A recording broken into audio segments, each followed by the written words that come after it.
Sejam todos muito bem-vindos ao canal Deus e Ciência, a nona aula de Métodos Matemáticos em Engenharia Naval. Sou o professor Luan Vanderlei, Departamento de Engenharia Naval e Oceânica, da Universidade Federal do Rio de Janeiro.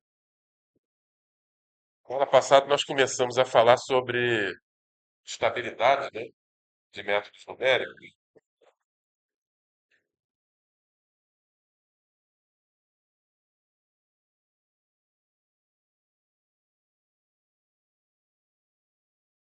A imagem que sair ali.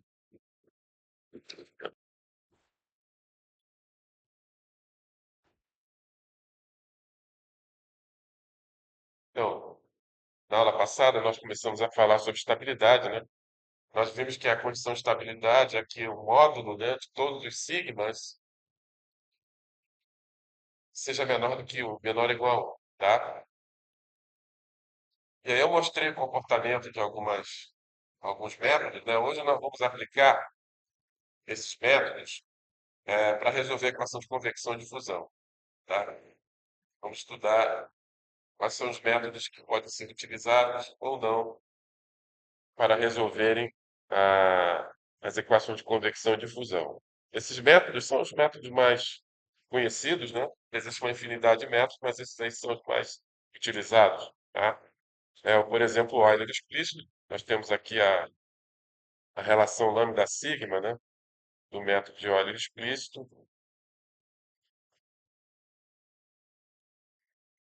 tá? Também temos as raízes aqui do método Leapfrog, né? Ele tem raiz espúria, ele tem a raiz principal e tem a raiz espúria, né? O Adams-Bashforth também temos aqui as raízes, né? Sigma 1, sigma 2, a principal e a espúria. Runge-Kutta de segunda ordem, né? A única raiz que ele tem, não tem raiz espúria, né? Runge-Kutta de terceira ordem e Runge-Kutta de quarta ordem. Hoje nós vamos estudar a estabilidade de métodos explícitos, tá? Na aula que vem nós vamos discutir métodos implícitos. Bom, nós vimos que a equação da difusão, né, os autovalores da equação da difusão são reais não positivos, tá? Ou seja, lambda m igual a menos 4π sobre Δx ao quadrado vezes seno ao quadrado de mπ sobre 2m mais 1, tá? Então, observe que, como seno ao quadrado é sempre positivo, o ni também é sempre positivo e o Δx também é sempre positivo, portanto, o lambda é real não positivo, por causa do sinal de menos aqui, tá? Então, nós temos mzinho variando de 1, 2, 3 até m maiúsculo. Ou seja, você tem m maiúsculo autovalores. Qual é seu nome? Bom,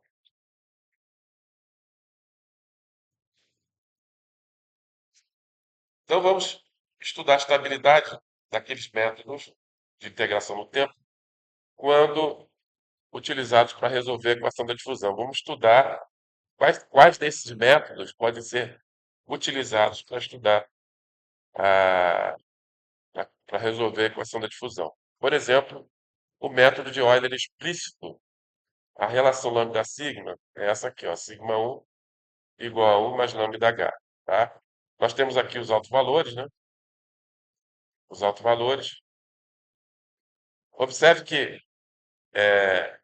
você tem que garantir que todos os autovalores são estáveis, mas o autovalor que vai ficar instável primeiro é o mais negativo, ou seja, lambda, lambda igual a menos 4π sobre Δx ao quadrado, tá?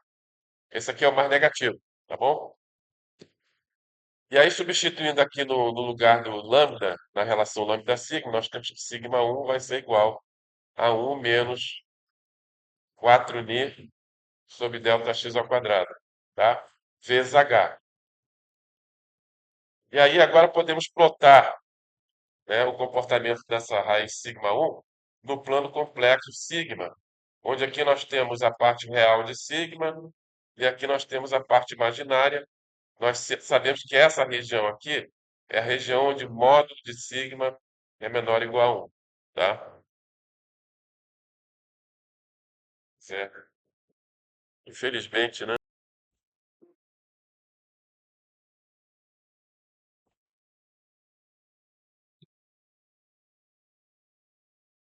Bom, substituindo aqui, vamos estudar então o lugar geométrico das raízes sigmas à medida que o h vai variando, onde h é o passo de tempo.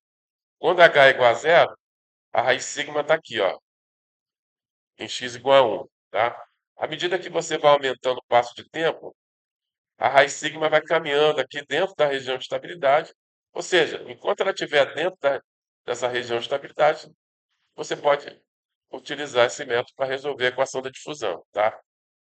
Mas, se você aumentar demasiadamente o passo de tempo, a raiz sigma sai da região de estabilidade e o método se torna estável, tá? Mas você sabe que existe um intervalo de passo de tempo onde a raiz sigma cai dentro da região de estabilidade. Portanto, se você garantir isso, você pode utilizar esse método para resolver a equação da difusão, tá? É só você impor aqui a condição de estabilidade, né? Ou seja, módulo de sigma menor ou igual a 1 para essa relação lambda sigma, para essa raiz sigma 1, e você consegue determinar o intervalo de passo de tempo que garante a estabilidade, tá? É difícil, né?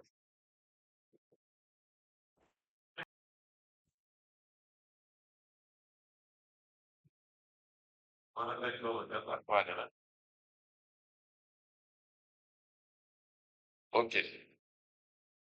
Ou seja, o intervalo onde a raiz sigma cai dentro da região de estabilidade é dado por isso aqui, ó. Lambda h entre menos 2 e zero. Isso aqui é fácil você verificar isso aí, basta você fazer sigma igual a 1 mais lambda h, né? Impondo a condição de estabilidade, módulo de sigma menor ou igual a 1, então módulo de 1 mais lambda h menor ou igual a 1. Como tudo aqui dentro é real, a gente pode abrir esse módulo da seguinte forma: 1 mais lambda h menor ou igual a 1, maior ou igual a menos 1. Né? Subtraindo 1 de todo mundo aqui, né? Nós vamos ficar com menos 2 menor ou igual a lambda h menor ou igual a zero. Tá? Ou seja, está aqui o intervalo de estabilidade de lambda h que faz com que o sigma caia dentro da região de estabilidade dos métodos de integração. Tá? Beleza? Tranquilo, Mariana? Tá? Então, vamos fazer agora para o método Leapfrog, né? O famigerado Leapfrog. Então, nós temos aqui as raízes, né? As raízes sigma. Temos o sigma 1 igual a lambda h mais raiz quadrada de 1 mais lambda 2 h2. E sigma 2, que é a raiz espúria, né? Lambda h menos raiz de 1 mais lambda 2 h2. Tá? Então, nós temos que impor a condição de estabilidade para as duas raízes, tanto para a raiz sigma 1 quanto para a raiz sigma 2. Tá? Então, estudando agora, substituindo aqui o lambda mais negativo, seria igual a lambda igual a menos 4 π sobre delta x ao quadrado, substituindo lá no sigma, né? Substituindo aqui, ó, no lambda, substituindo aqui no lambda, né? Esse lambda aqui, né? Substituindo aqui nas relações lambda-sigma, né? E aí, variando o passo de tempo, nós vamos substituir esse lambda aqui, ó, aqui, aqui, lambda ao quadrado, aqui, lambda ao quadrado, tá? E vamos estudar o comportamento dessas duas raízes à medida que você vai variando o passo de tempo, tá? A raiz principal, são esses pontinhos pretos aqui, está sempre dentro da região de estabilidade. Veja aqui, ó, quando o passo de tempo h igual a zero, a raiz sigma 1 está aqui, né? À medida que você vai aumentando o passo de tempo, a raiz sigma 1 ela vai se dirigindo na direção da origem, né? Ou seja, no limite, quando h tende a infinito, a raiz sigma 1 tende a zero. Mas a raiz espúria é sempre instável, ela está sempre fora da região de estabilidade, né? Está sempre fora da região de estabilidade, portanto, não dá para usar o leapfrog para resolver a equação da difusão, tá? Leapfrog não é um bom método para resolver difusão. Portanto, se você for resolver Navier-Stokes, você vai ter problema, né? Principalmente dentro da camada limite, onde os efeitos viscosos são importantes, tá? Ou seja, não é um bom método para resolver Navier-Stokes, uma vez que ele não funciona bem para difusão, ele é sempre instável, tá bom? Então não tem como você estabilizar isso aí para difusão. Vamos ao método Adams-Bashforth, tá? Estão aqui as duas raízes, sigma 1 e sigma 2. Sigma 1 é a raiz principal, né? Sigma 2 é a raiz espúria. Pegando o lambda mais negativo, né? Ou seja, menos 4 pi sobre delta x ao quadrado. E substituindo aqui, aqui, aqui, aqui, aqui e aqui. E variando o passo de tempo, olha o comportamento da raiz principal, sigma 1. Ela está sempre dentro da região de estabilidade. Que bom, né? Para passo de tempo igual a zero, sigma vai ser igual a 1. À medida que você vai aumentando o passo de tempo, ela vai para um valor aqui que eu acredito que seja um quarto, tá? Acredito que seja um quarto. Ou seja, a raiz sigma 1 está sempre dentro da região de estabilidade. Mas, infelizmente, a raiz espúria, ela sai da região de estabilidade, tá? Então, para passo de tempo igual a zero, a raiz espúria vai estar aqui, ó, nesse ponto aqui, ou seja, sigma igual a zero. À medida que você vai aumentando o passo de tempo, a raiz espúria vai caminhando dentro da região de estabilidade. Se você aumentar muito o passo de tempo, ela sai da região de estabilidade e o método se torna instável, tá? Eu não acho recomendável você usar o método que tem a raiz espúria, mas se você utilizar, dá para resolver a equação da difusão. Ó, dá para resolver a equação da difusão. Desde que você garanta que a raiz espúria fique dentro da região de estabilidade. E isso é obtido para lambda H e, maior ou igual a menos 1 e menor que zero. Isso garante que a raiz espúria fique aqui dentro da região de estabilidade. Tá legal? Dá para usar para difusão, né? Vai ser um método estável para difusão. Runge-Kutta de segunda ordem. Eu fico triste com Runge-Kutta de segunda ordem, né? Porque o método de segunda ordem só tem 2 passos, né? Seria maravilhoso, né? Para resolver Navier-Stokes. Mas a gente vai ver mais adiante que ele não funciona bem para convecção. Mas para difusão até que ele funciona, tá? Então, pegando o lambda aqui mais negativo, menos 4 sobre delta x ao quadrado, né? Substituindo aqui e aqui, e variando o passo de tempo, para passo de tempo igual a zero, raiz sigma vai estar aqui, em sigma igual a 1. À medida que você vai aumentando o passo de tempo, a raiz vai caminhando para dentro da região de estabilidade, atinge um valor mínimo aqui, né? Eu acredito que seja provavelmente 2,5. 1, 2, 3, 4, 6, 2,5. Parece 2,5 aqui, não sei. Ah, mas se você continuar aumentando, ela dá meia volta e aí vai na direção contrária. Ela vai em direção, vai para a direita, né? E chega um ponto que ela sai da região de estabilidade e se torna instável, né? A raiz sigma da única raiz se torna instável se você aumentar muito o passo do tempo. Mas dá para usar para difusão. Para difusão dá para você usar, né? Desde que você pegue um intervalo de passo de tempo que garanta que todos os sigmas estejam dentro da região de estabilidade.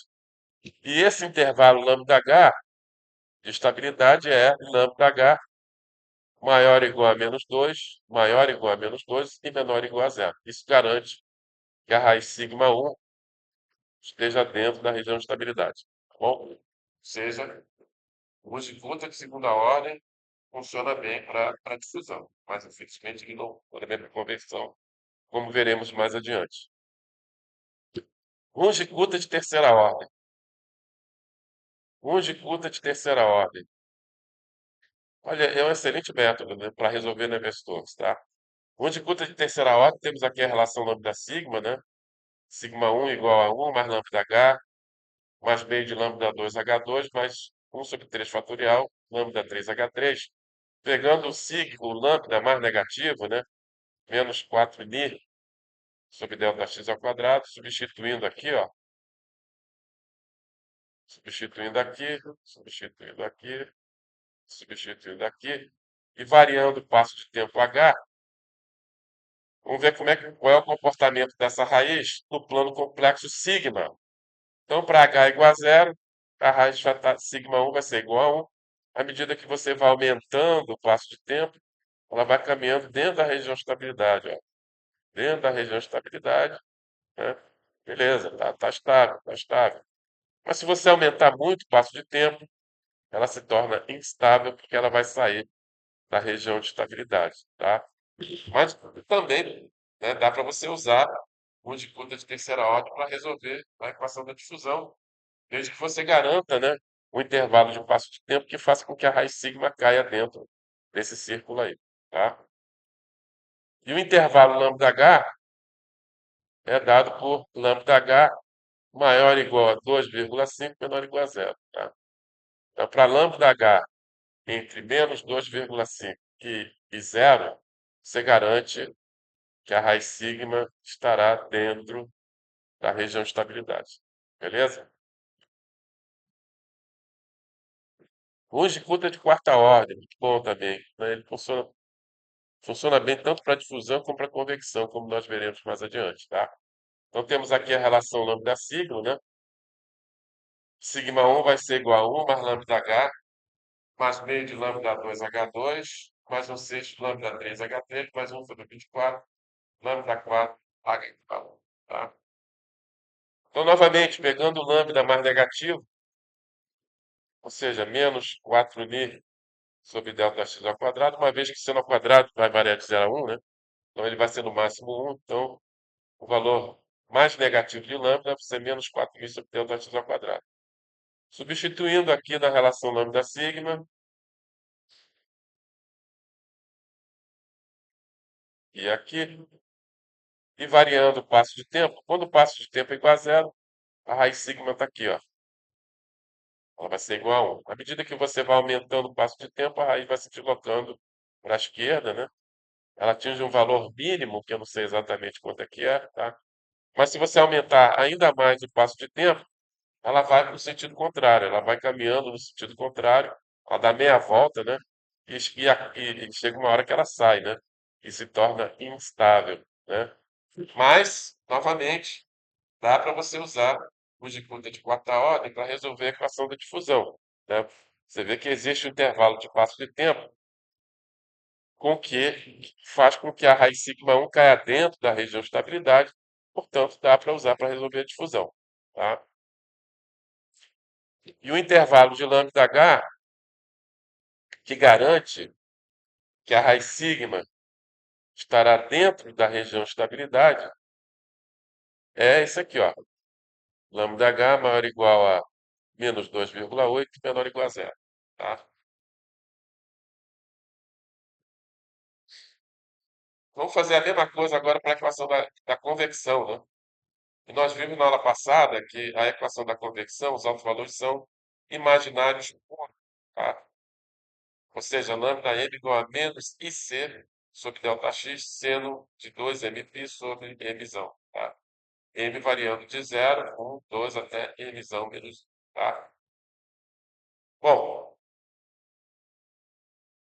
vamos analisar agora se o método de Euler explícito pode ser utilizado para resolver a equação da convecção. Pode ou não pode? Não pode. Olha só, a raiz completamente instável. Tem passo de tempo que estabiliza isso aí, tá? Porque a raiz está sempre fora da região de estabilidade. Então, infelizmente, o método de Euler explícito não funciona bem para convecção, mas ele funcionou bem para difusão, né? Para difusão ele funcionou legal, funcionou, tá?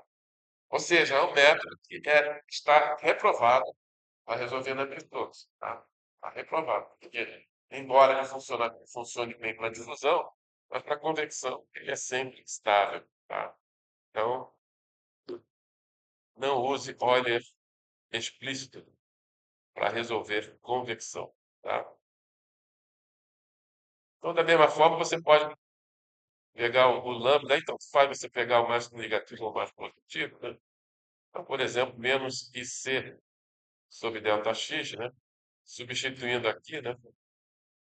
No lugar do lambda, variando o passo de tempo, a raiz ela vai sair com a tangente aqui, não tem como estabilizar o óleo explícito para resolver a equação da convecção, tá? Leapfrog.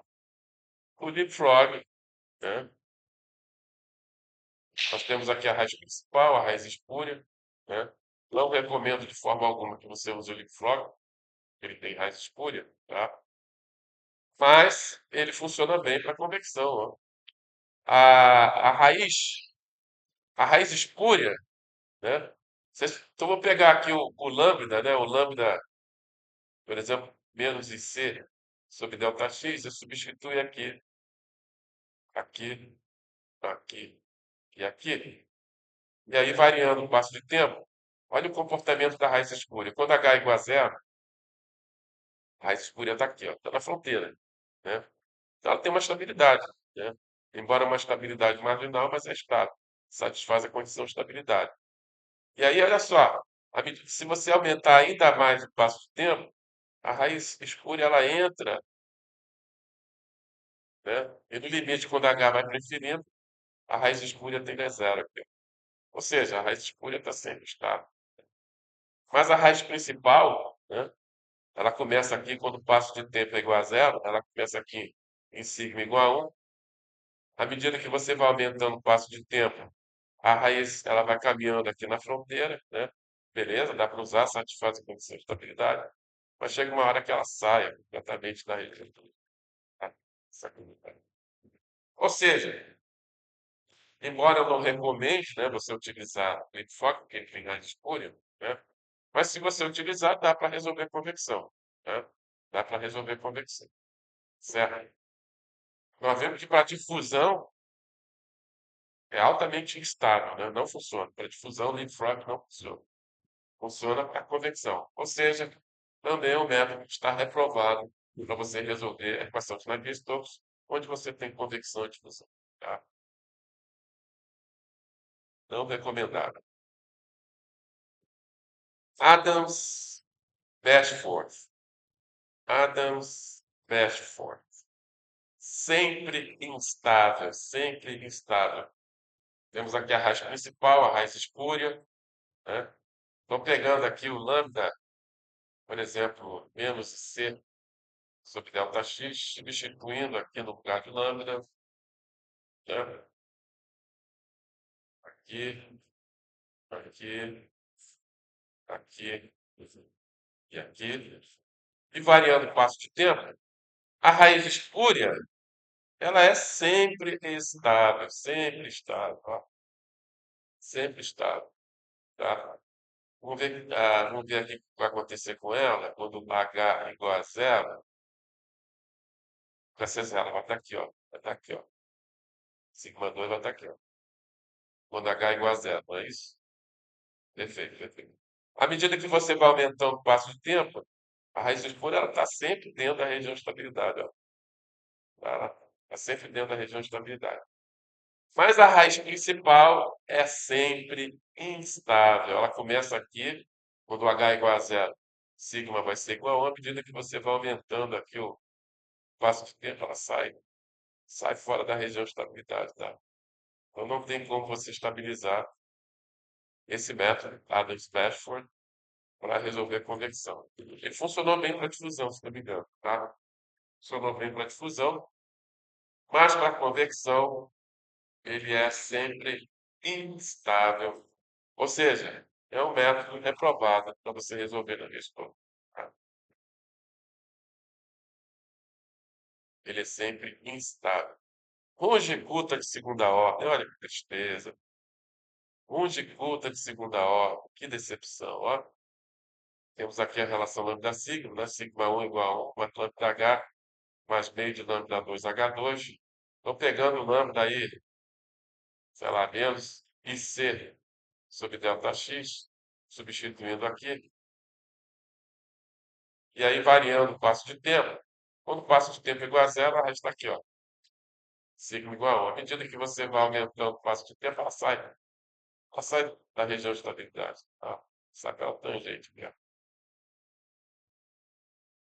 Que tristeza, né? Porque o método de dois passos, segunda ordem, infelizmente, para navios não serve, tá? Para navios não serve. Ele funcionou bem para difusão, mas infelizmente para convecção ele é sempre instável. Que pena, que pena. Por que Deus fez isso com a gente?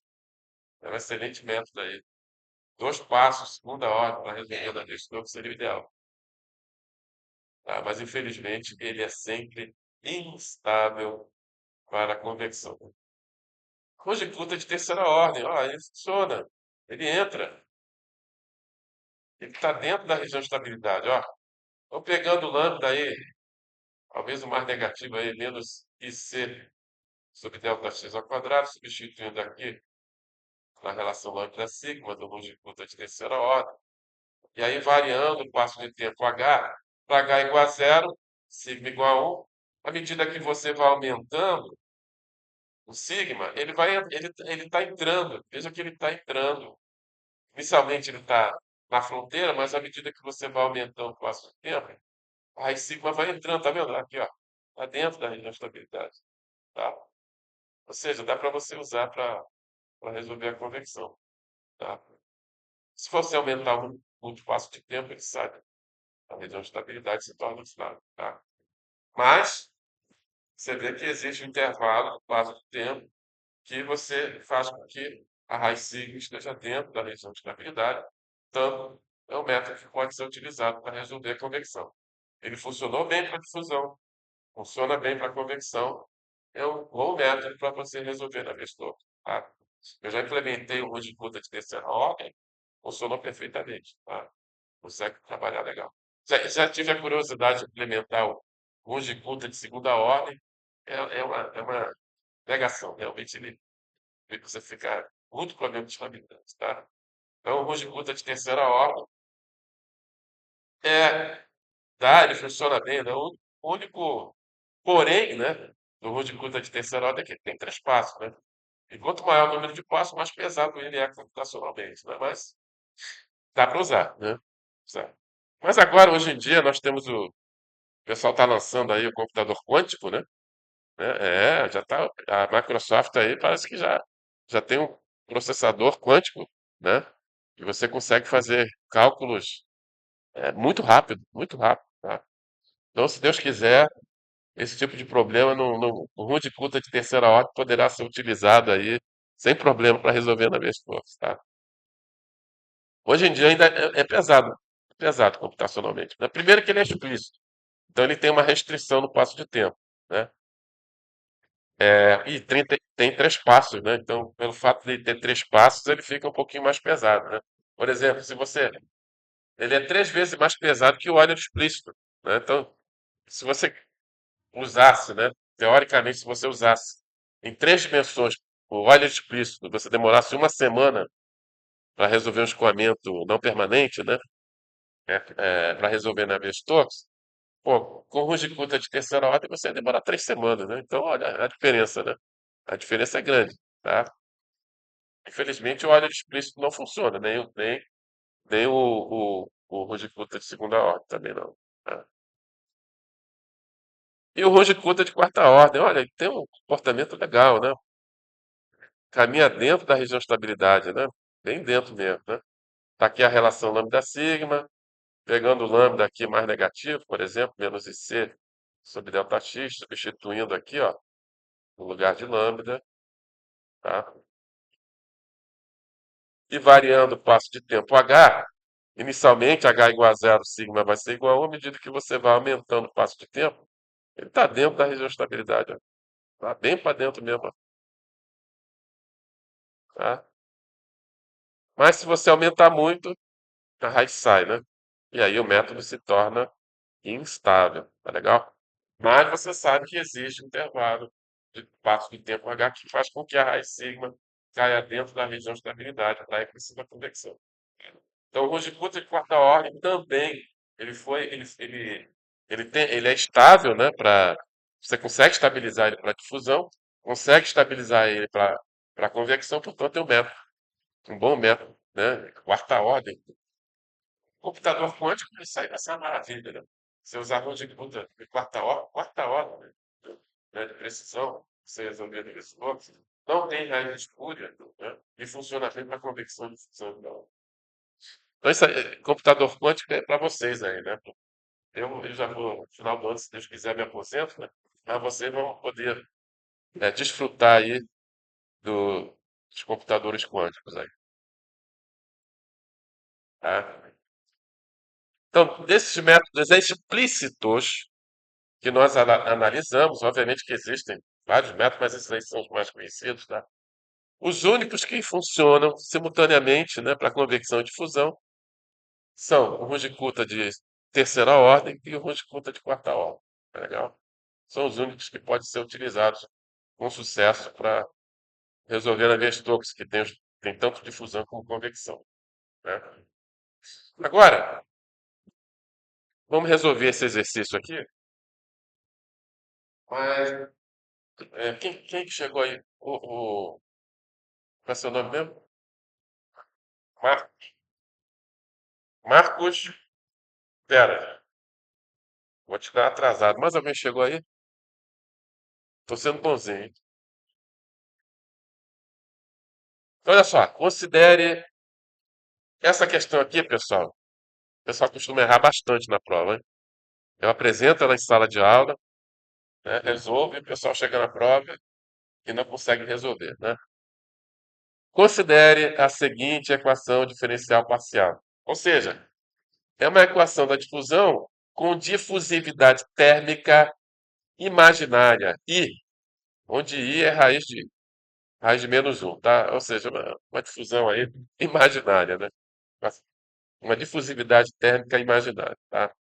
Qual método explícito de marcha no tempo seria apropriado para integrar esta equação diferencial parcial, tá?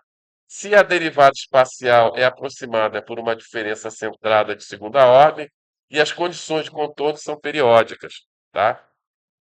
Encontre a condição de estabilidade para o método escolhido. Tá legal?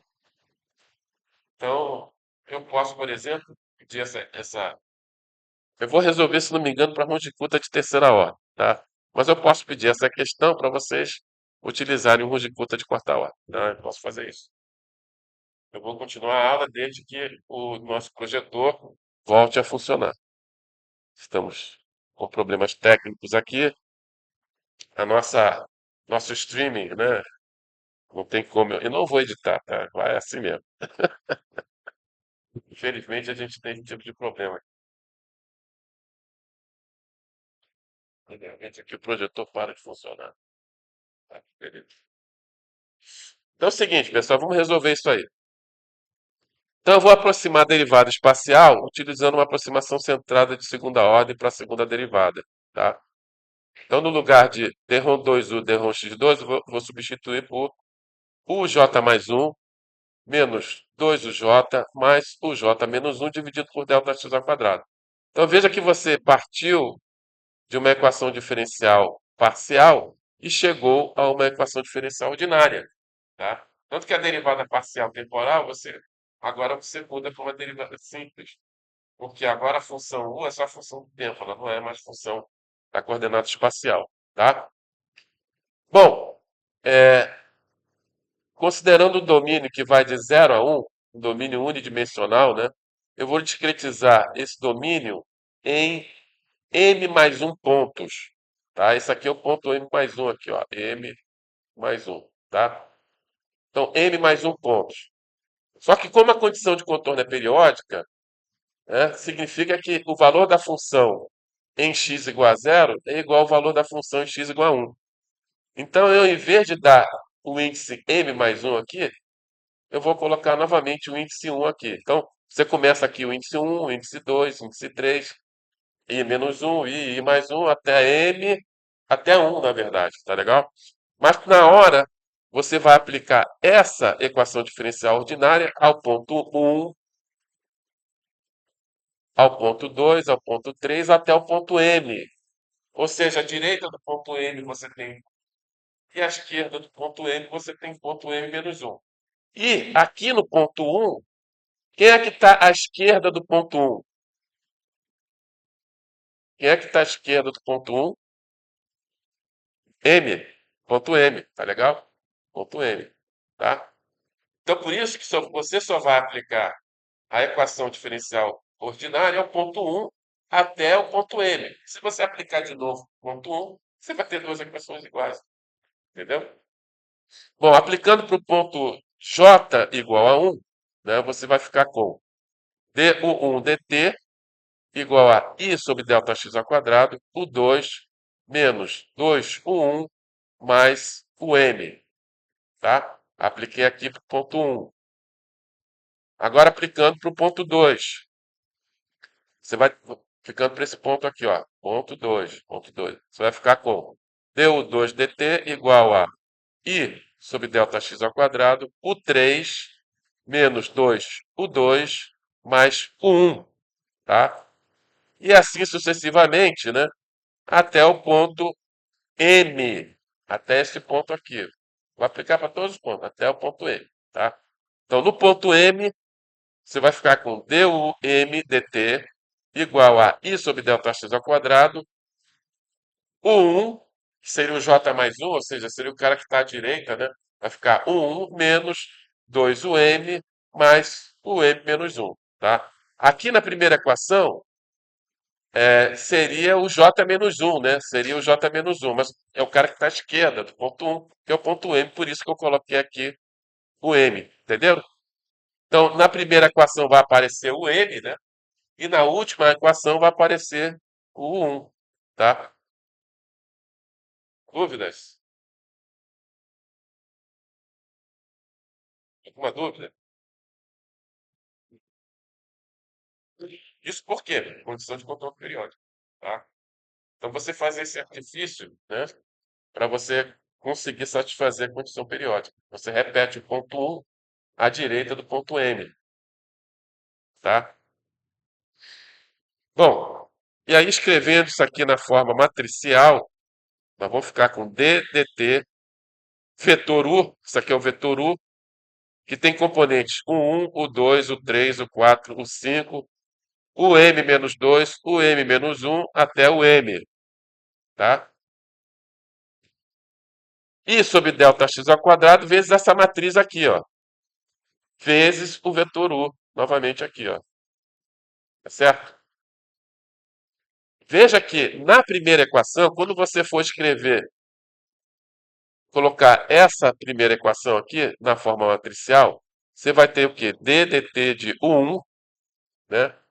Aí você vai verificar, aparece o ponto u1, aparece o valor da função no ponto 1, na primeira equação, aparece? Aparece? Aparece. E qual é o coeficiente? Menos 2, né? Tá aqui, ó, tá vendo? Viu?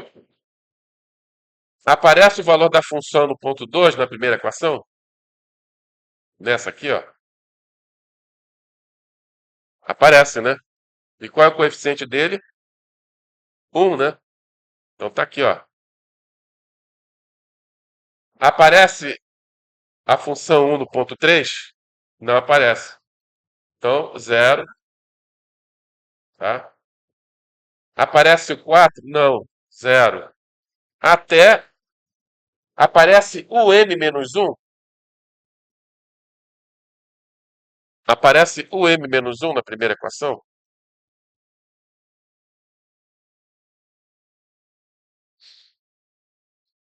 Aparece o m menos 1 na primeira equação? Hã? Não aparece. Então, esse cara aqui é igual a 0, tá? Ah, isso aqui deveria. Tudo bem.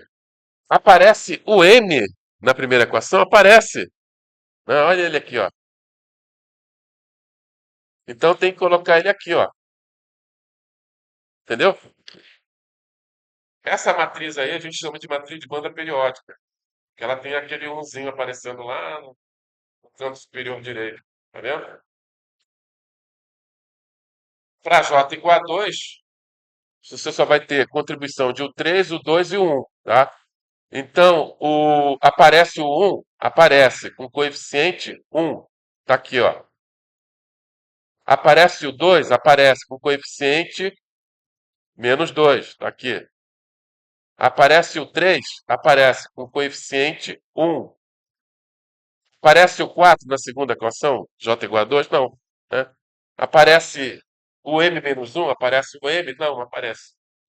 Tá? Então, tudo zero aqui, ó. Tudo zero. E assim por diante até a última equação. Na última equação, aparece o 1 na última equação? Nessa equação aparece o 1? Aparece. Com coeficiente 1. Tá ele aqui, ó.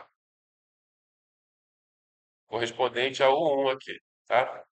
Aparece o 2? Não. Aparece o 3? Não. Aparece o 4? Não. Aparece o m menos 2? Não. Aparece o m menos 1? Aparece.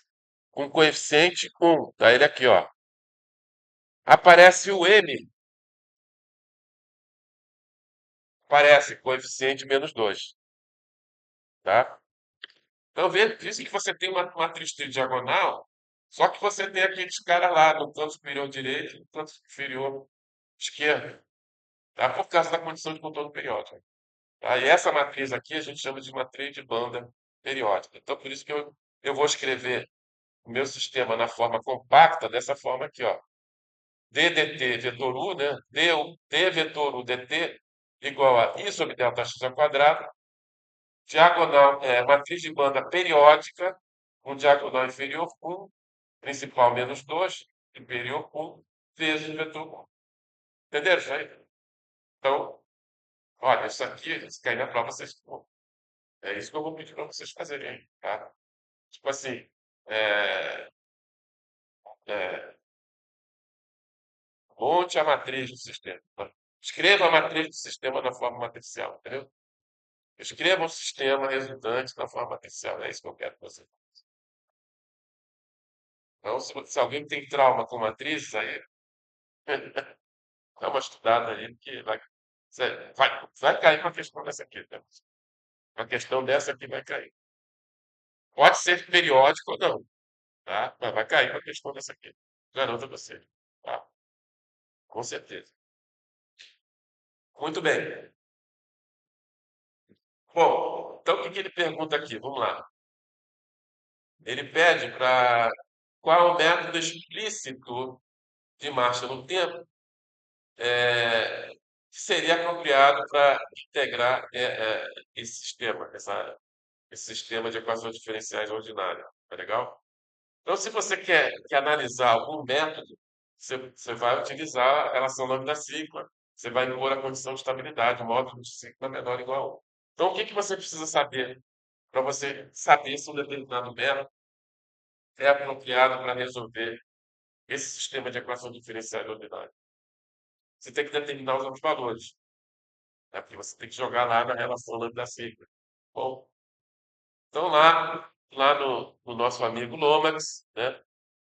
Você tem essa equaçãozinha que lhe permite você calcular os outros valores de uma matriz de banda periódica, M por M, com diagonal inferior A, diagonal principal B, diagonal superior C. Então, lambda M vai ser igual a P mais A mais C, cosseno de 2 πm sobre Mzão, menos I, A menos C, seno de 2 πm sobre Mzão. M variando de 0 até M menos 1. Tá bom? Bom, e aí, quem vai ser o A? Né? Erro comum. O cara vai achar que o A é igual a 1, né? Ele vai esquecer de multiplicar a matriz por esse escalar aqui. Erro comum na prova, tá legal? Então não tem desculpa. Chegar na prova, errou isso, errou a questão toda. Tá? Então, o A vai ser igual a I sobre delta x ao quadrado, o B vai ser igual a menos 2i sobre delta x ao quadrado, e o C vai ser igual a I sobre delta x ao quadrado. Alguma dúvida disso aqui? Tranquilo? Tá?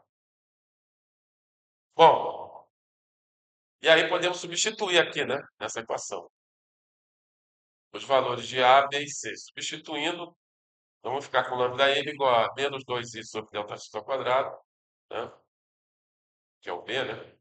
Mais i sobre delta x ao quadrado, mais i sobre delta x ao quadrado, cosseno de 2πm sobre visão. Como A é igual a C, o A menos C vai ser igual a zero. Você não vai ter essa parte aqui não vai contribuir com nada. Legal? Somente essa aqui. E aí, portanto, lambda n igual a menos 2i sobre delta x ao quadrado, ou menos cosseno de 2πm sobre revisão. Tá? Lembrando que 2 seno ao quadrado de θ é igual a 1 menos cosseno de 2θ, e isso aí eu forneço na prova.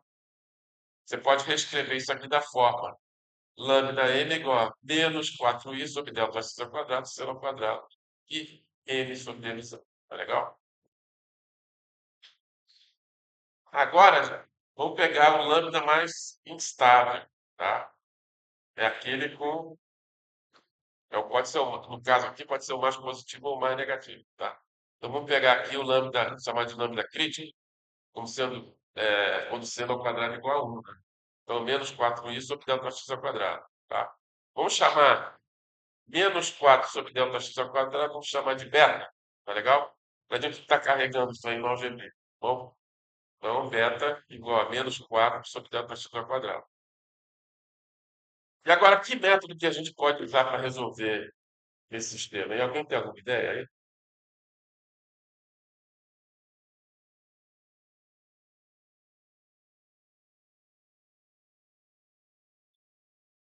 Hã? Conjunta de terceira ordem. Ou quarta ordem. Porque lembra que esses dois métodos funcionam bem, tanto para convecção como para difusão. E no caso da convecção, os autovalores são imaginários, imaginários puros, que é o caso aqui. Embora a gente esteja resolvendo difusão, o problema é que a difusibilidade térmica é imaginária. Entendeu? Então, por isso que o lambda é imaginário puro. Então, use puta de terceira ordem. É uma boa sugestão. Pode ser que na prova eu peça com uso de puta de quarta ordem. Tá? É só ver o vídeo, não precisa tirar foto. Está no vídeo, tá? Ou seja, sigma igual a 1 mais lambda h, mais lambda 2 h2 sobre 2, mais lambda 3 h3 sobre 6. Então, substituindo o lambda igual a beta i, né? Ou seja, lambda igual a beta i, números complexos, hein? Quanto é que vale lambda ao quadrado?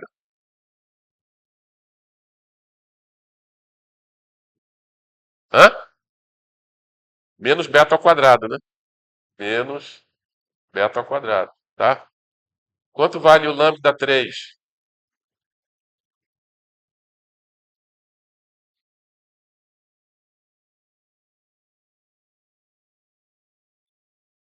Alguma sugestão? É só multiplicar o lambda 2 pelo lambda, né? Tá? Então vai dar menos beta 3 i, tá? E aí você substitui, né, aqui no lugar do lambda, lambda 2 e lambda 3. Você vai ficar com sigma igual a 1 mais h beta i mais h2 beta 2 sobre 2 menos h3 beta 3i sobre 6, tá? Veja que você tem um número complexo, com parte real e parte imaginária. Então, impondo a condição de estabilidade, módulo de sigma menor ou igual a 1, né? Ou seja, módulo de sigma vai ser raiz quadrada, número complexo. Módulo de número complexo. Se você tem um número complexo da forma z igual a x mais yi, módulo de z vai ser igual a raiz quadrada de x2 mais y2, tá? Tá? Ou seja, vai ter gente que vai... Primeiro erro comum. vai colocar o y ao quadrado. Em vez de botar y ao quadrado, vou botar y ao quadrado. Aí vai dar x2 menos y2, tá? Erro comum. Então, a definição do modo é essa aí. Raiz quadrada de x2 mais y2, tá? Sem o i. Se você colocar o i lá dentro, danou, tá? Então aqui, a parte real vai ser isso aqui, ó. Um menos, né? Um menos H2 beta 2 sobre 2, né? Então, parte real ao quadrado, um menos H2 beta 2 sobre 2 ao quadrado. E a parte imaginária vai ser isso aqui, ó. H beta menos H3 beta 3 sobre 6. H beta menos H3 beta 3 sobre 6 ao quadrado menor ou igual a 1, tá? Eleva ao quadrado, desenvolve essa potência aqui, ó. Então, um menos H2 beta 2 sobre 2 elevado ao quadrado vai ser igual a um. Só lembrando, né? A mais B ao quadrado, né? Isso aqui vai ser igual a 2 mais 2AB mais B2, tá? Então isso aqui vai dar um menos H2 beta 2 mais H4 beta 4 sobre 4. Aqui é a mesma coisa, né? Ou seja, melhor dizendo, A menos B ao quadrado também. A menos B ao quadrado vai ser igual a 2 menos 2AB mais B2, tá? Então aqui vai ficar H2 beta 2 menos H4 beta 4 sobre 3 mais H6 beta 6 sobre 36 menor ou igual a 1. Dá para cortar esse cara com esse cara aqui, né? Opa, olha aqui, ó. O que parecia uma coisa que ia crescer, né? Ficar algebricamente complicada, não tem complicação nenhuma, ó. Esse cara aqui corta, ó. Vai sobrar simplesmente H4 beta 4 sobre 4 menos H4 beta 4 sobre 3 mais H6 beta 6 sobre 36 menor ou igual a zero. Você pode botar H4 beta 4 em evidência, né? Vezes um quarto menos um terço mais H2 beta 2 sobre 36 menor ou igual a zero. Como esse cara aqui é sempre positivo, tá? Isso aqui só vai ser menor ou igual a zero se tiver entre parênteses for menor ou igual a zero. Tá legal? Ou seja, para que isso aqui seja menor ou igual a zero, está entre parênteses, tem que ser menor ou igual a zero. Ou seja, não tem como H4 beta 4 ser menor ou igual a zero. Tá? Então, ou seja, um quarto menos um terço mais H2 beta 2 sobre 36 menor ou igual a zero. Tá? Deixa eu ver aqui. O que que a gente tem que fazer aqui?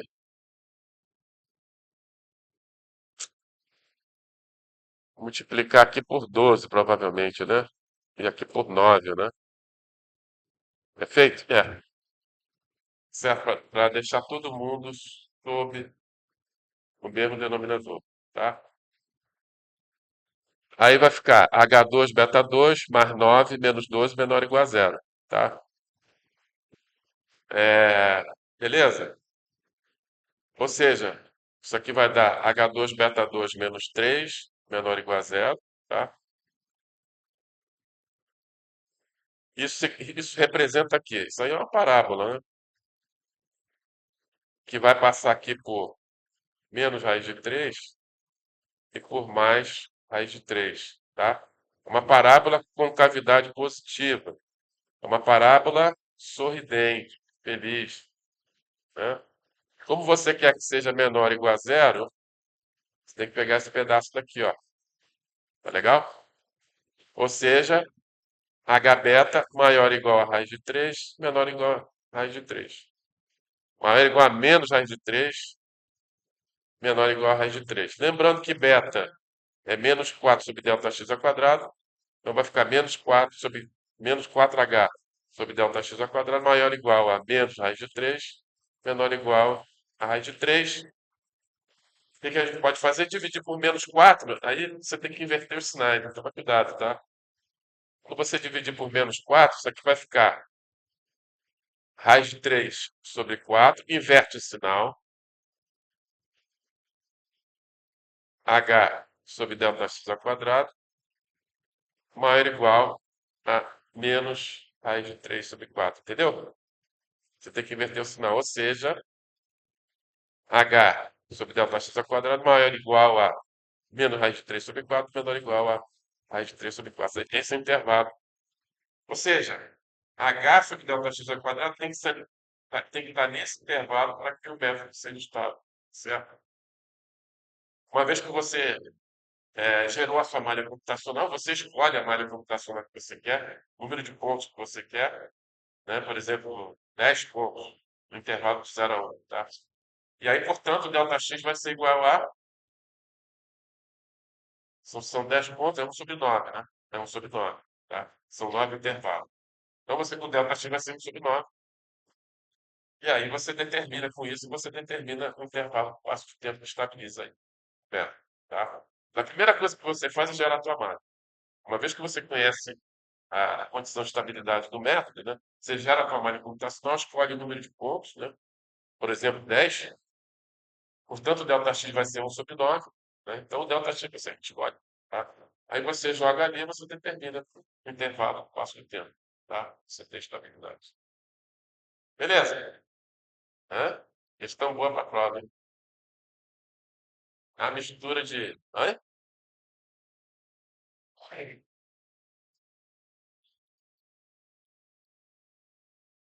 Se o lambda é imaginário, né? Sugiro você usar um dos dois. Tá? Para começar, porque não tem raiz escolha. Tá legal? Agora, se for real, se o lambda for real, não positivo, sugiro uma disputa de segunda ordem. Que aí você vai cair numa equação de segundo grau. Porque o disputa de segunda ordem funciona bem para difusão, e para difusão lambda é real não positivo. Tá? Olha a dica, hein? Então pode cair, por exemplo, na prova, o lambda ser imaginário puro, ou você usa o disputa de terceira ordem ou o disputa de quarta ordem. Se for real não positivo, você disputa de segunda ordem. Se você usar terceira ordem e quarta ordem, você vai cair polinômio de terceira ordem e quarta ordem. Legal? Beleza, pessoal? E com isso, acho que a gente. Eu vou encerrar a transmissão aqui, tá? É, agradeço a todos por participarem da nossa aula de hoje, né? Nossa aula de métodos, a nona aula, né? De métodos matemáticos, tá? E convido a todos, na próxima semana, né? Próxima semana, quarta-feira, nós apresentaremos a 10ª aula, tá? Então, muito obrigado a todos. Tchau, tchau.